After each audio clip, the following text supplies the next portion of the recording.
Welcome to Sober Solutions. We are a weekly recovery podcast not affiliated with any particular 12-step or recovery program. However, you may hear us mention them. My name is Jason, and I'm an alcoholic and addict.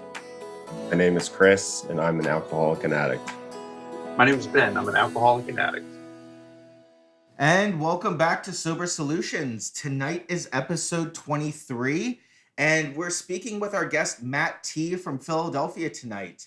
Matt's really a special guest because he's in his first 60 days. I believe, Matt, you have 59 days today, right? I do, correct? Yep. Awesome. Congratulations. Woo-hoo!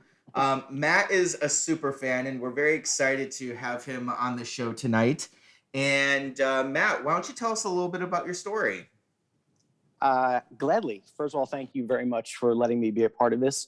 I know it's a little unorthodox to have somebody, so early in sobriety sharing their story, but it means a lot to me. As Jason said, listening to you guys has been a daily part of my current sobriety. So it means a lot to actually get to speak with you guys and be a part of this, because I know how powerful this podcast has been for me. So thank you. Thank you for letting me be a part of it. I guess my story starts as I'm still forming my story, because I am a newbie at all this, but I thought back to 6 years old. I remember very, very clearly a very distinct memory of watching a Cary Grant movie. And Cary Grant was just like the coolest in my mind. I always wanted to be an actor from the time I was really young. I loved performing, and I watched these old black and white movies, and Cary Grant was just like the debonair, the perfect man, right? He solved everything. He was always so smart and so cool and so handsome. And something that he would do in every movie was, when times would get tough, he'd go home and just pour a martini, right? He would pour a martini out of that shiny, beautiful shaker. And it was just I remember being a young kid and thinking that's the solution to life right there. Probably a little sign right there that maybe I was going to have some problems because I was that obsessed. I then remember being in college, and one of the coolest things I could imagine doing was getting home from class, getting home from work, getting home from rehearsal. And I actually borrowed, never returned, but a smoking jacket from the costume shop. I was a theater major. And I actually had a smoking jacket. And my first little purchase was a silver tray with a shaker on it. And I would pour myself a martini when I got home from class. There's 19-year-old me being I've arrived. I'm a man. I'm an adult. This is what men do. I just wash away all the problems of life, all the stresses with some alcohol, because that's what I learned. That's what was ingrained in my mind. And that is the romanticized view that I created from a young age of alcohol and how it could just sort of solve everything. And so then fast forward from that vulnerable youngster at the age of 6 to 26 years old, when I moved from kind of pursuing an acting career wholeheartedly, I fell into the world of massage therapy and wellness and nutrition and the healing arts. And it was awesome. I've been doing it for the last 15 years, and I'm blessed. I'm really lucky to get to work for myself, to be self-employed, to work in an industry that really helps people. It's a cool thing. And every day that I get to work with people share their stories with me, people open up, and it's a pretty cool gift that I know a lot of people don't get in the world. But something that they don't prepare you for in massage school is just how to funnel everything that you take in, and where to put it, where it goes. So here I was, pretty successful. I was working at a 5-star spa while also beginning to develop my own massage therapy practice and working with hundreds and hundreds of new people. And these people were wonderful, and they loved what I was doing for them and with them. But they were also dumping a lot of their stuff on me. And again, I had no training for this. I didn't have the emotional maturity, the spiritual maturity, the intellectual maturity, or any sort of background to do this. I was not trained as a therapist. I was trained as a hands-on, a physical therapist. I could do that stuff. But having all of this dumped on me and being one of the world's number one people pleasers, I admit that, and I own that about myself. I wanted to heal all these people. I wanted to fix it. So part of me, I think, has always equated if I'm a good person, then if I'm good to you, if I take on all your crap, if I just let you dump all your stuff on me, and if I let you walk all over me, that means I'm a good person, right? That means I'm a person of value, right? right? Like that means I'm okay. So this mistake and that mistake, it covers it up because I'm a good person. I'm someone who gives selflessly and just sort of takes on the weight of the world. And where did I go back to in that line of thinking? I went right back to that little 6-year-old who was like, look, at the end of the day, all I got to do is go home, pour myself a martini in a pretty glass, and just wash away all those problems. As you can imagine, that's not actually how it worked. It's not how it works for anybody. It was not a way to deal with all that. I did not have an outlet. I didn't form a community through which I could, work through all of these. I don't know, just to work through all of these issues. And so alcohol became that thing for me. Not right off the bat. It was a very minor slippery slope for a while there, for about the first 10 years. But it was always there. It was consistent. And I've noticed now, even in my first 59 days, how much it kept me sort of a notch below my best. I was really never operating at 100%. I can see that now, but I didn't see it for the longest time. And then fast forward 10 more years, so at the age of 36, life got kind of rough for me. My office burned down. I started losing people. I knew I had a lot of clients who were terminal in their illnesses and things like that. People passing away left and right of cancer, of drug overdoses, of alcoholism and things like this. And these were people that I cared for, that I loved. And again, I did not know how to handle all that. I didn't know how to handle when life got tough. It was way too much for me. I just thought, I do not have the capability to handle all this. So what did I do? I dove even further into the alcohol thing, the drug thing, sort of experimenting with recreational drugs and a little bit here and there. And then eventually got to the point where I spent an entire year of my life doing drugs. And then, by the grace of God, by some power, I was able to get away from that drug addiction, but I didn't do it with any sort of a program or with a community. Once again, that ego stepped in. I've always tried to think that I could do everything on my own. And so I attempted to. And hey, I'm grateful. I've been able to stay away from that hardcore drug, crystal meth. But I then fell back into alcoholism and hardcore over the last 2 years. And really, I'm here where I am today and for this moment because I had a few people in my life who are in sobriety or in recovery who just love me enough to just be real gentle with me and just to sort of every once in a while throw out a little, hey, I love you. I'm here for you. Are you okay? What's going on? And I hated that. Oh, I hated those people for it. Even actually, Jason doesn't maybe know this, but I met Jason through someone referred him as a massage client. And this was earlier this year in 2021. And he came in just with this glow about him. And he was like, I'm in sobriety. Like I'm sober and it's awesome. And I was like, and I think I even said, I was like, oh, I'm sober too, because I was in my mind, I was like, oh, I'd stopped smoking crystal meth. So to me, that was sobriety. But I was still smoking weed. I was still drinking all the time. So it wasn't quite sobriety. But Jason just burned this, I don't know, it was like a branding iron, that they like do to cattle, like something on my soul. And I was like, why is he so happy? And I had this resentment for you, Jason, because you were so happy and I wanted it, but I also didn't want it because I didn't want to have to change anything, obviously, right? And so all those few people who dropped in my life and just showed me a little bit of love and also lived by example, that joy that was coming, that was oozing out of you. I was like, that's not fake, And over time, it sort of stuck. And I got to my 42nd birthday this year. And the day before, a friend of mine, a sober friend, took me for a walk just to check in. And I wanted to emulate what she had. For some reason, it just seemed she was so at peace. And I wasn't. I was so not at peace. And I said, I got to give this a try. What have I got to lose? I don't know where that humility came from. Suddenly, I do believe it came from just love and not being pushed by anyone. Like I said, Jason's just example and these few other beautiful people in my life just living by example. It was like, what have I got to lose? Like I've tried a bunch of other stuff. I ain't getting any younger. I ain't getting any prettier. I'm just not going in the direction I want to. So maybe I'll try it. And I started up in a program. And now that's been 59 days. It's crazy to say that because it's like the longest yet shortest, fastest, craziest 59 days ever.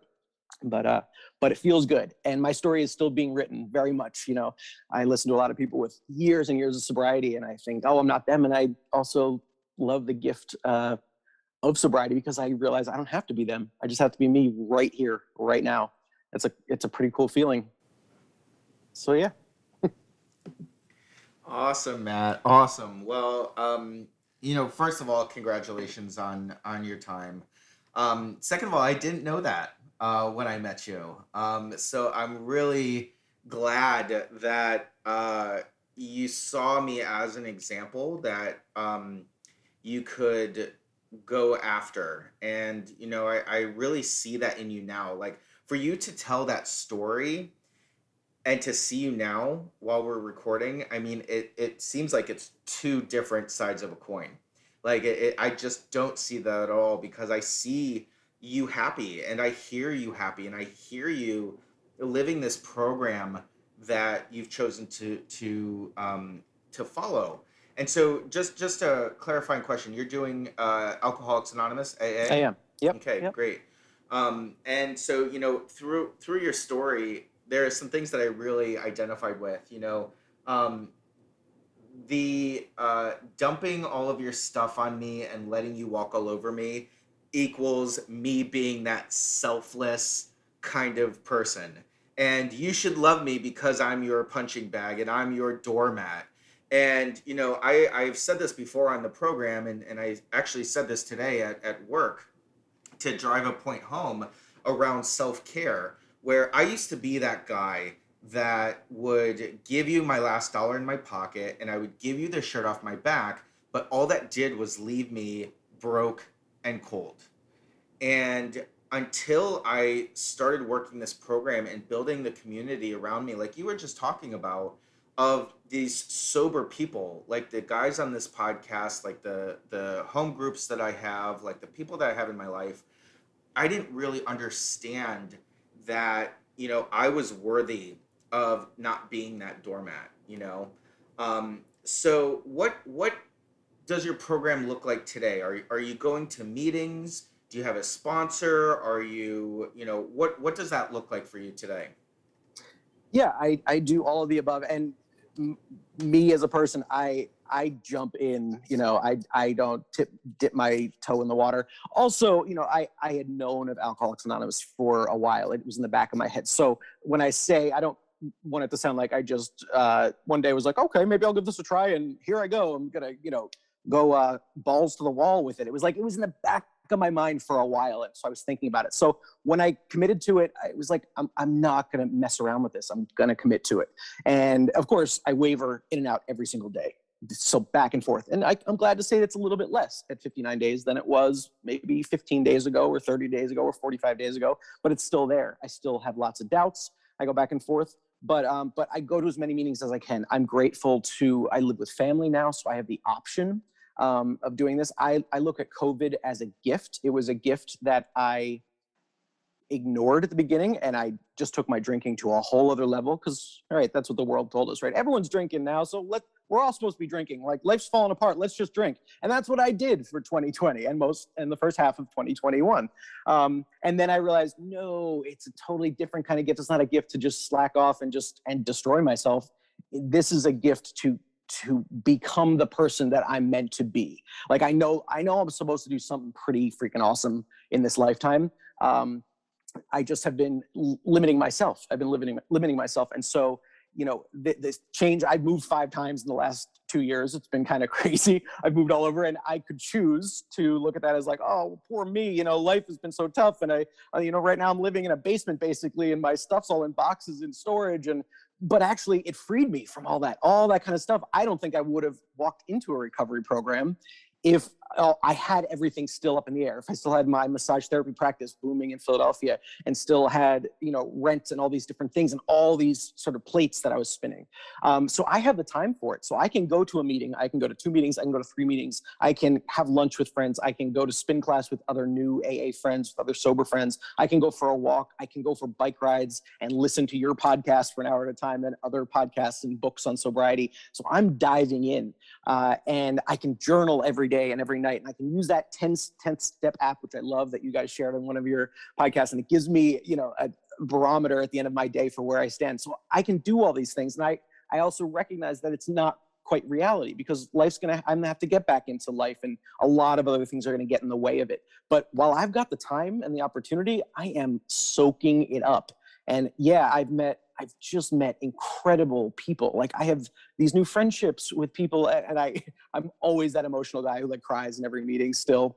And I don't mind that. I give permission to other people to cry too. Somebody's got to be the sap in the group. But I just look around and I'm like, I've been waiting for you people my whole life. I've been waiting for you screwed up, messed up, like vulnerable, honest weirdos my whole life. And I mean, that's what I thought of AA people before all this. I thought anyone in recovery was just like a kook and like, man, you must have screwed up so bad that you're desperate for whatever. And now I realize that a lot of people have screwed up so bad that they're desperate, and it makes them humble and it makes them vulnerable and willing to change. And that's the coolest person in the world, because the rest of the world is just trying to put up a facade and try to make you think there's something that they're not.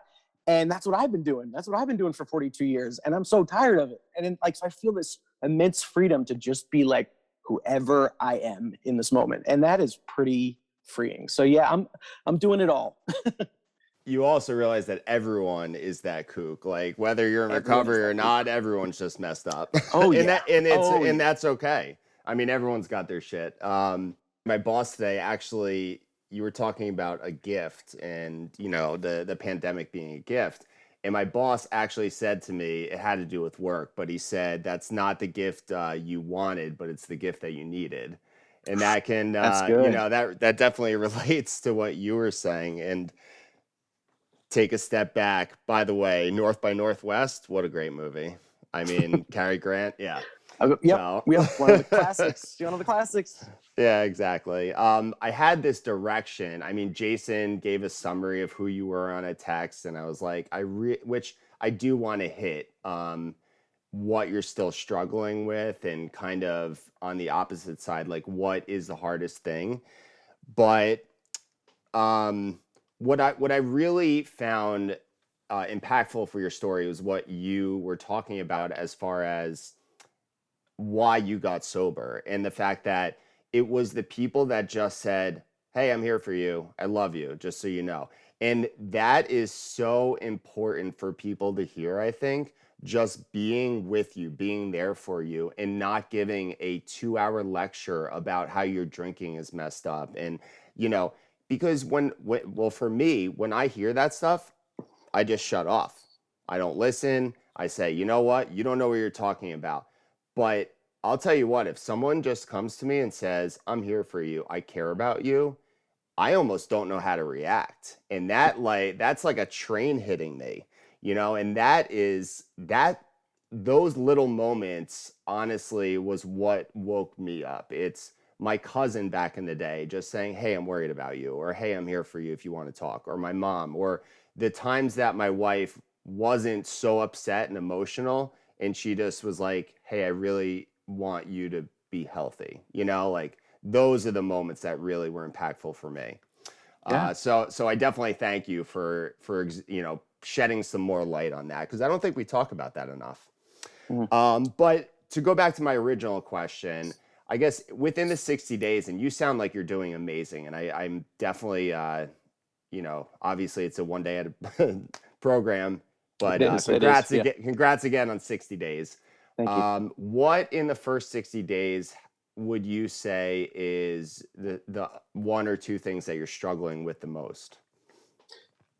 My ego is a powerful thing, and my ego is, hey, it's gotten me through a lot of things, right? I started my first business at 15 years old, which is a little crazy. And I cleaned houses all over Philadelphia, the main line, New York City, Manhattan, Brooklyn, till I was 26 years old, till I jumped into massage therapy and then started my own practice. So if you can't tell already there, I have this, I guess, an entrepreneurial spirit, but also it's this, like, excuse my language, but it's a fuck you, don't tell me what to do, I'm going to do it the way I want to do it attitude. That's me.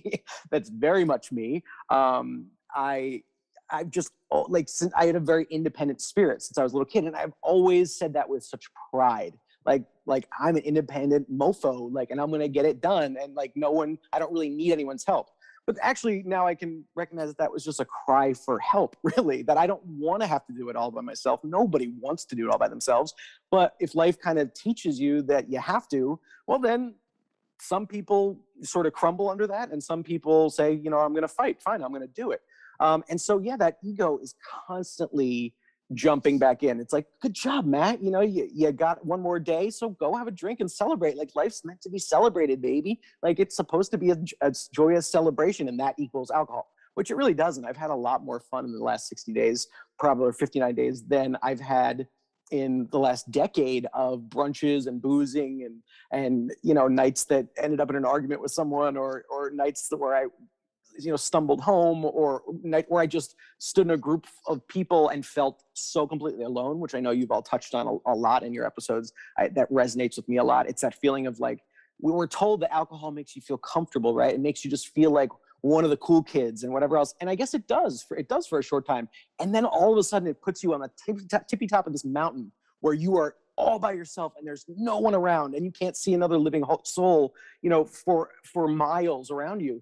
Like that. And that's where I was. And I just sort of sat there perched. And so it's amazing. I've shared this in my meetings and with my sponsor and things. I'm like, there are so many things I've been willing to let go of. I gave up on my finances years ago. I just sort of threw in the towel after my office burned down and I had troubles and whatever else. I fought. And then I said, you know what, I can't fight anymore. But the one thing that I have trouble letting go of is that I can't ever drink again.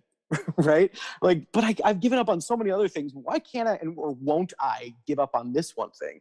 And so I'll be totally honest. I still, on a daily basis, I'm like, yeah, all right, I'll do this for a year. And then I'll be good. Like, then I can go back out in the world and just be, a badass, and I can go start another business or do something all on my own and prove to the world that I'm tough and I'm strong, because I'll get the 12 steps under my belt and then I'll just jump off and, go do it myself. Cause I'm tough like that.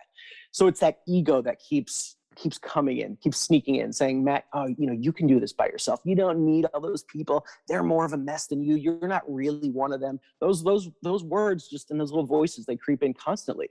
And then what's beautiful is I notice it more now. We talked about the miracles of early sobriety. It's almost creepily miraculous how that voice will come in, and then like my phone will ring, or I'll get a text message. It'll be Jason. It'll be, one of my many new friends from the program just checking in. I'm like, how did you know? It's like, did you know those voices were talking? Like, how did you know that?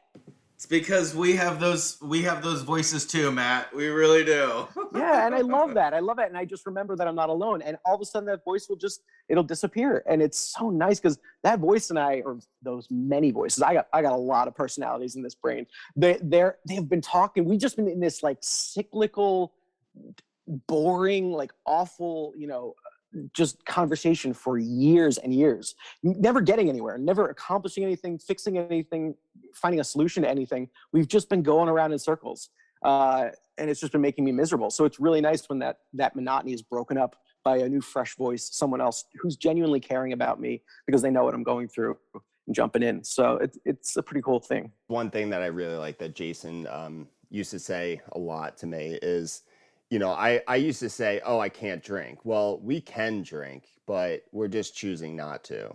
And that's one thing I had to change my mindset around. And I love that you said ego, because I am, I don't know what, like 10 months now or something, but I have this ego where if I didn't do something today, I'm like, I should get a parade. I should get a pat on the back, How dare my wife still have trust issues? How dare this person think XYZ? I didn't do it. We should all be on our hands and knees and praising me.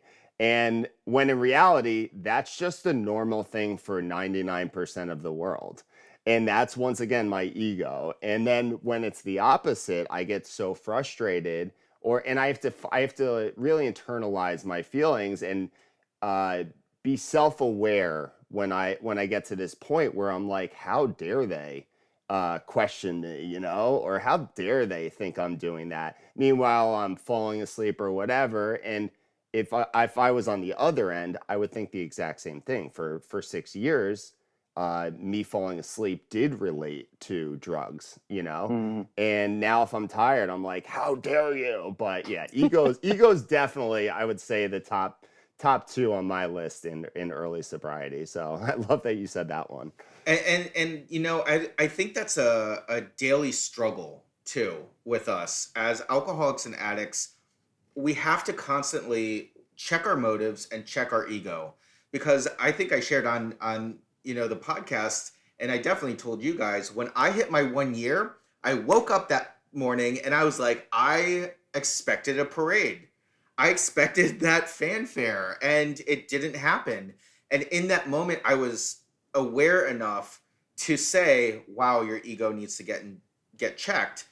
but I think it's a constant struggle. I think that we have to constantly deflate our own egos because that's the default for us as alcoholics and addicts.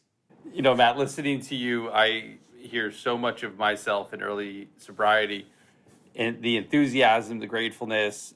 It's a surreal thing for me, to be totally honest, to realize that you have gotten sober since we started this podcast, and I'm in no way, shape, or form thinking that we have.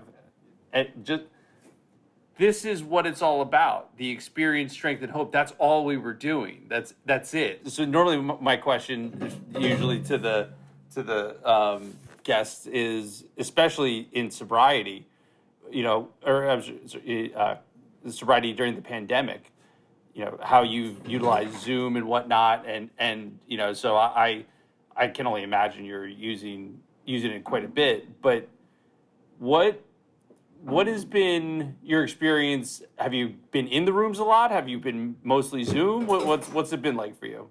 I am in the rooms. I am all about the rooms. I actually, I guess I had blocked out a little bit early in the pandemic. I actually, quote, I guess I started my AA journey, but I didn't in any way, shape, or form. I went to meetings for like a week and I just sort of sat there with my video off. The Zoom thing I didn't like, and actually you guys have addressed this. There were, I think, 3 instances where we got Zoom bombed, or whatever you call that, where like, 500 young kids came in and started drawing penises all over like the screen and cursing at us and calling us these things. And that freaked me out. And of course, the alcoholic mind that I have, but at that time I was like, you know what, that's enough for me. Like, I'm out of here. And one person said something mean to me, like in a comment, one time when I was sharing, and I was like, how dare you? You people stink. And, I'm taking my booze and I'm leaving. And so, I wasn't a big fan of the Zoom thing. And so when things opened up again, the timing for me this summer, it was great because a clubhouse just 5 minutes down the road from where I live now opened up. And I've been in the rooms. I am in the rooms. I love the personal aspect of it. I'm such a person that feeds off of the energy of others in a room. And I'm not that old. I can get used to the whole Zoom thing. I'm cool with it, but I definitely prefer the in-room meetings. And I'm that guy who's like, who wants to go for a walk with me in the park between meetings? Then we'll go to another one. Like, I love people. I love interaction with people. It's just how I survive. So I need my people time. Yeah. I am a Zoom baby when it comes to recovery. But for my 1 year, I went to my home group. But yeah, that connection in the room to actually, I found out what the hugs were about. I was like, oh, this is what we're talking about. Oh, great. And there's just that level where people really, they truly, genuinely give a shit about you. And so I'll pass it off to Jason, which, by the way, I can't imagine Jason bubbly about sobriety and glowing. No. Listen, I don't believe it. Listen, I mean, just to hear that and thinking about, 14 months ago, because I'm a little like 13 and a half months now, but 14 months ago, where I was literally not just sitting, but like laying on this couch, drinking out of a liter of vodka, high off my ass, for someone to say that is just so beyond my comprehension that, I mean, it's funny and weird, and like, I just can't believe that that's my life today. But I really have acknowledged the way that sobriety has transformed my life for no other fact than I'm alive right now. If you recall, I was telling people that I had a terminal disease and that I was going to be dead in 6 months because I was drinking and drugging myself to death so hard that I was going to be dead in 6 months. I just felt that. So when I hit my 6 months of sobriety, that like blew my mind. And, it was just so crazy. And it's so weird for me to hear. And Matt, thank you for saying that. But it's weird for me to hear that because that was not my life 14 months ago, So I appreciate that. I appreciate you acknowledging that. Matt, I want to touch on something, two things really. One is, as a newcomer in your first 60 days, under 90 days, under a year, this podcast is really focused around early recovery. Can you talk to us a little bit about your journey in discovering a higher power? What has it been like for you? Have you done it? Is there still questions that you have? Are you more spiritual, more religious? Can you just talk to us a little bit about that? Sure. Yeah. Um, yeah. Do I still have questions about it? Absolutely. And a beautiful realization or epiphany that I had recently is that I will every day of my life have questions about spirituality and my higher power, because in my opinion, in my experience thus far, I love that word, I love saying thus far, I've realized just how much I am my higher power created me, and you also are. Every human being on an energetic level, we are connected, we are all here to support one another, which is why the isolationism of alcoholism or addiction is so dangerous for us, because when we pull away from that beautiful connected community, or that connected spirit, that connected energy, we fade, we shrivel up so quickly. I'm definitely more spiritual than religious. I was raised very religious. I was actually supposed to be a pastor. I think that was the goal for me. They recognized that I love to speak and I love to sing and perform, and I was always on stage, and I was always that ham as a kid. And they were like, "He's going to be a great pastor for the Reformed Baptist Church." And I became a gay actor in New York City. That's my joke. I always tell them, like, it went a little askew. So that'll just teach you, for everyone out there who has children, don't try to impose what you wanted out of your life on your kids, because they will probably go the exact opposite direction. Yeah. So but my spirituality has been something that I've heard it said so many times. I know you guys have expressed this. So at 18, when I became an adult, I also came out of the closet, and that was a big thing. And I was told, the church told me that I didn't belong anymore. I was not allowed to be religious or spiritual. At the time in my life, those words were synonyms. I realized how they're so not even close anymore. In my understanding of it, being religious is one thing. Being spiritual and connected to yourself and to your higher power on a personal level is a completely opposite thing than organized religion. But I was told that I didn't belong, and that I was dirty and I was wrong, in the eyes of God. And so I ran away from it. And that's when partying and brunching and drinking and all that kind of stuff it filled the void, when that all of a sudden disappeared. Because I grew up in a Christian school. I grew up performing. I was able to sing and perform around the world in places like Vienna and all over the place. I had a great spiritual upbringing, but it was wrapped up in a bow of religion, and so all these rules and all these ideas that were placed on me by other people. So it really only has been in the last, I guess, 5 years. I said when life got hard for me, and I also dove into more drugs and things like that, it was definitely me searching for something. I was craving my spiritual connection to life so badly. And again, back to the gift of being a massage therapist, I have heard people literally who are hours away from dying, days, weeks, months away from dying, who are seeing life in a whole different way. They've opened up to me. They have expressed and they've shared their stories with me in an intimate, totally intimate, room. I mean, we're in a dark room and it's just the two of us, and they are telling me things that they've never even told their therapist, their families, and that's a beautiful thing. So I was given these gifts of sort of like these little, like breadcrumbs to find my own spirituality all along the way, but I was just not quite ready for it at the time. The beautiful thing and the analogy I keep using is that, like, removing the alcohol, removing drugs and all these vices from my life in the past 59 days has allowed me to connect with that spirituality. The minute I put something else in there, it's like that little piece of plastic that stops the battery from connecting when you buy a new object, right? And you got to pull that out. Once it's out, the thing works. But I'm that idiot who will be like, it's broken, it doesn't work, because I it's love not that working. analogy, by the way. Great Well, right? analogy. How many I got to times use that in the future. it makes sense.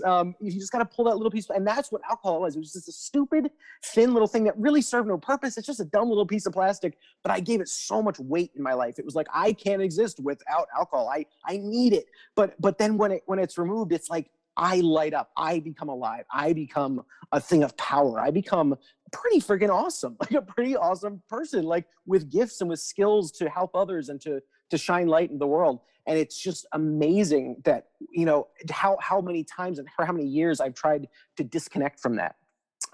If I may throw it one more analogy, and this has haunted me almost every day. I was on a bike ride one morning. I just either listened to one of your podcasts or someone else, but I had this realization that that I've spent so many years trying to unplug my power cable from the wall, right? Like if we all are given this gift of we're plugged into whatever, that's just the life source, right? And those of us who are addicts, we keep craving a break from life, right? We just want, can I just take a little time off? Can I just get a break from this? It's too much for me. It's too much. I'm not capable of handling all these emotions, all these feelings, all these things, all this stuff that life throws at me. So can I just unplug for a minute?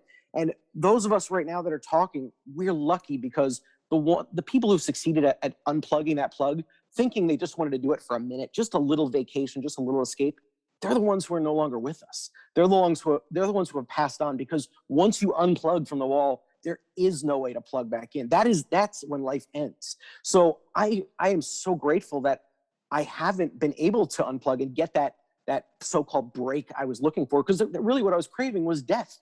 I was craving to just unplug completely and to stop feeling and to stop living.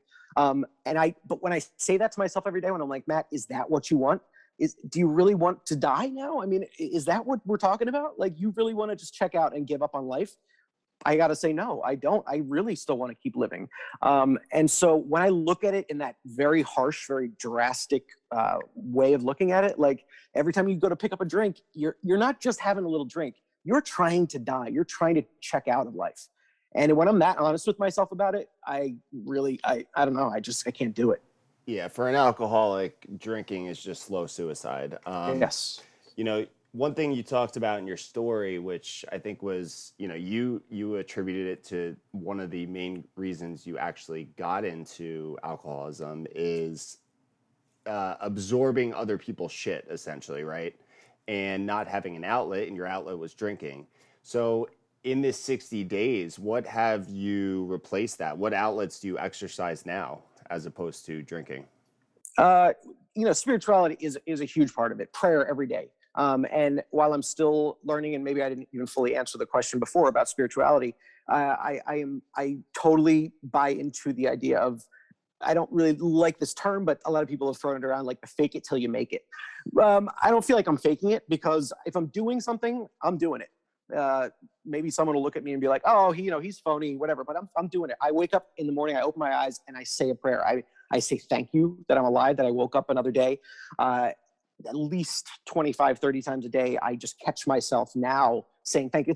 It's become a habit. It's like a new neural pathway. Whenever I take a fresh breath and breathe, air into my lungs, I now immediately, I feel grateful. I say thank you.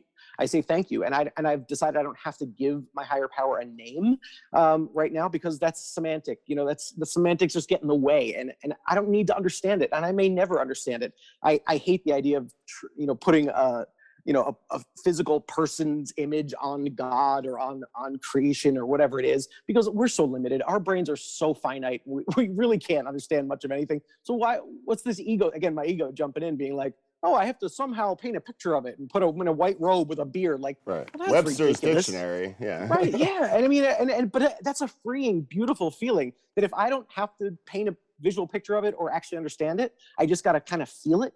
I just have to feel it and trust it and go with it and give thanks to it every day and acknowledge it and try to be humble and be communicative with it, whatever it is, he, she, it, whatever. I just gotta be present and try to establish that connection. And that does work. It does work. Once I started doing that, it just becomes real. And it goes from just a thing that I'm doing because somebody told me it'll work, to now it's a thing I believe in, and it gets me through the day. That's great, Matt. And you started out your story tonight with saying, I think it's unorthodox by me sharing my story with so little time. And I think that you have completely disarmed that argument. I think that you are extremely articulate. You have a sense of where you are in your program. And I hope that your experience and this episode shows others who are either starting out their journey, haven't started out their journey yet, or need a revitalization to their journey, something, and that you have really done a lot of work in 59 days. You really have, and you are very articulate, and I really appreciate the time you spent with us. My last question, and it's a question that we ask all of our guests, is with the time that you have, and whether that be 59 days or 39 years, what's one piece of advice that you would give someone either in your shoes or someone who's just about to start on their journey that will help them in their recovery program? I think it's a realization. I mean, I could answer this for the next 8 years of my life, but I think it's something that really resonated with me this morning. And that was in a meeting where I was sharing, it was at my home group, and we got into a beautiful sort of sharing continuum. One person shared, and then the next person pontificated upon that in their own way. And it was a beautiful connection. And what it came back to was the adage, which drove me crazy for the longest time, when I'd hear people in AA saying, one day at a time, one day at a time. I was like, oh, shut up. Like, what are you people, like, stop with these stupid little colloquialisms, your little t-shirts or whatever you got. Like, but it's real. At this moment, like, take a breath, and then that moment's gone. But in that moment, just right now, this very, very second is all I'm responsible for, like, right now.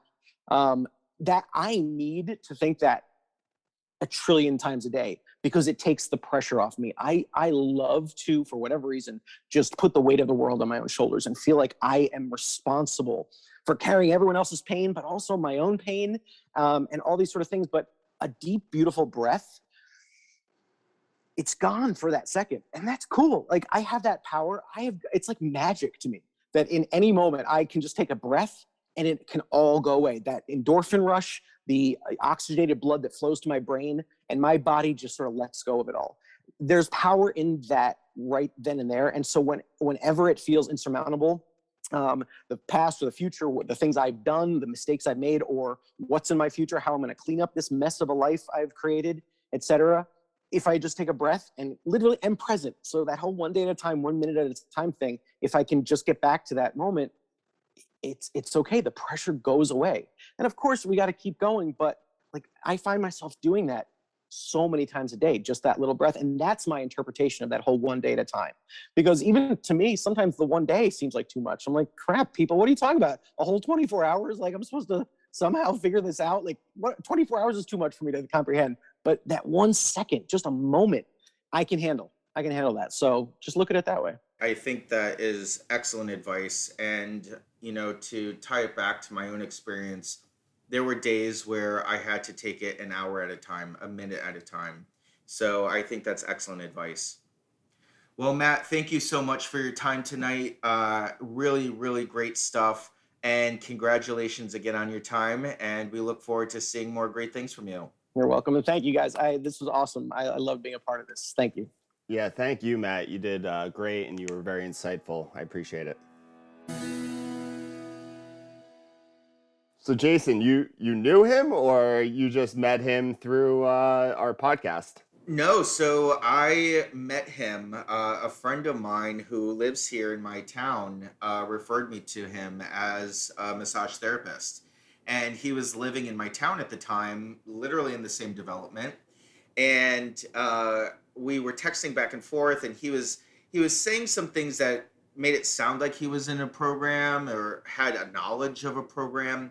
And so when I walked in, the conversation just kind of led to, oh yeah, I'm sober, and this is like a gift for myself. I think I forget how much time I had, but I hit a specific milestone, and I was like, I'm gonna get a massage. And when I walked in, I kind of shared that with him, and now to hear him say, like, that was like this burning brand on my soul. That's At first amazing. I was like, oh God, what did I do? But then to hear him and how articulate he is, and his story for 59 days.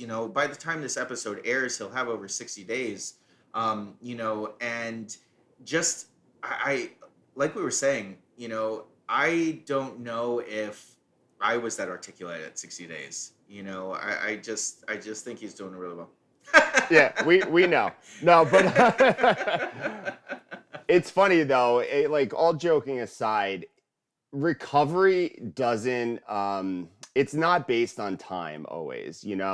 I know people that are 30 years sober and they're miserable pricks.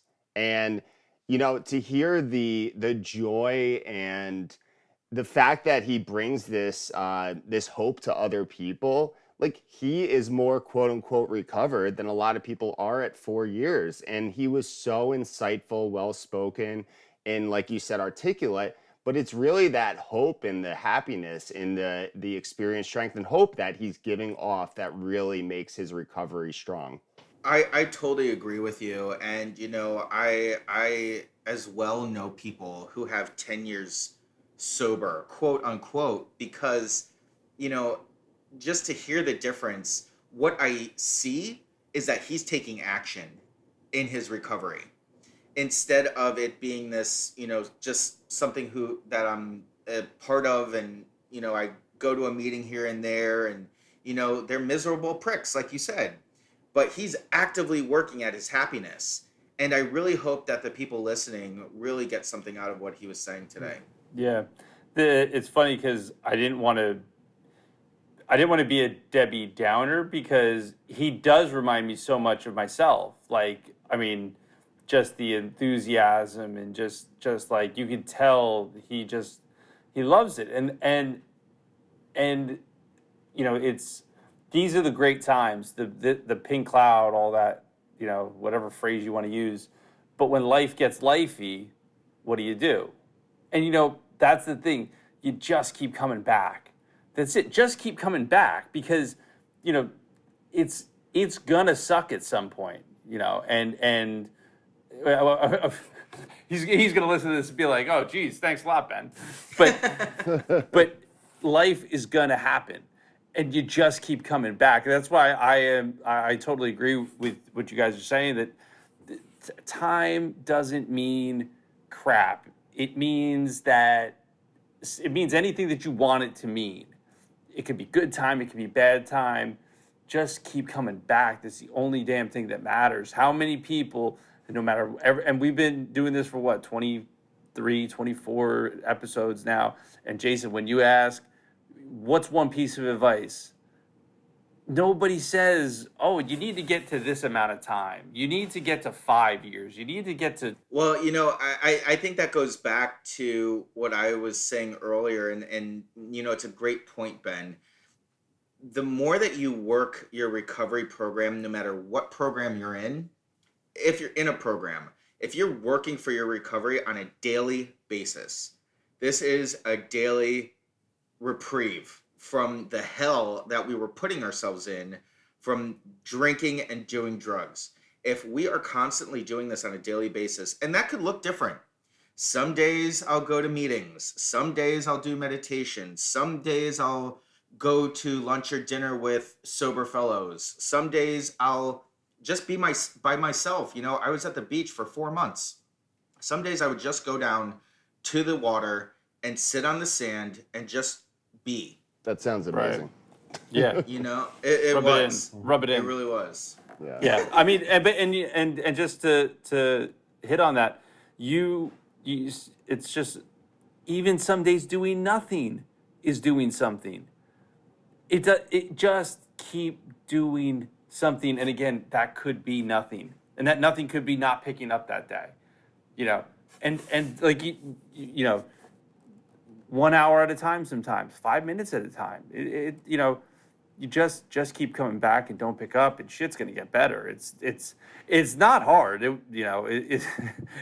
We make it a lot harder than it has to be. But I guess that's why we're who we are. Absolutely. I think it's easy program for complicated people. I've heard that somewhere. I've heard people say, I really like that we had Quinn and Jimmy and Pat, we had all these people with longer sobriety, and, Matt gave a different perspective, and I really like that. So I do think that we should, especially the fact that we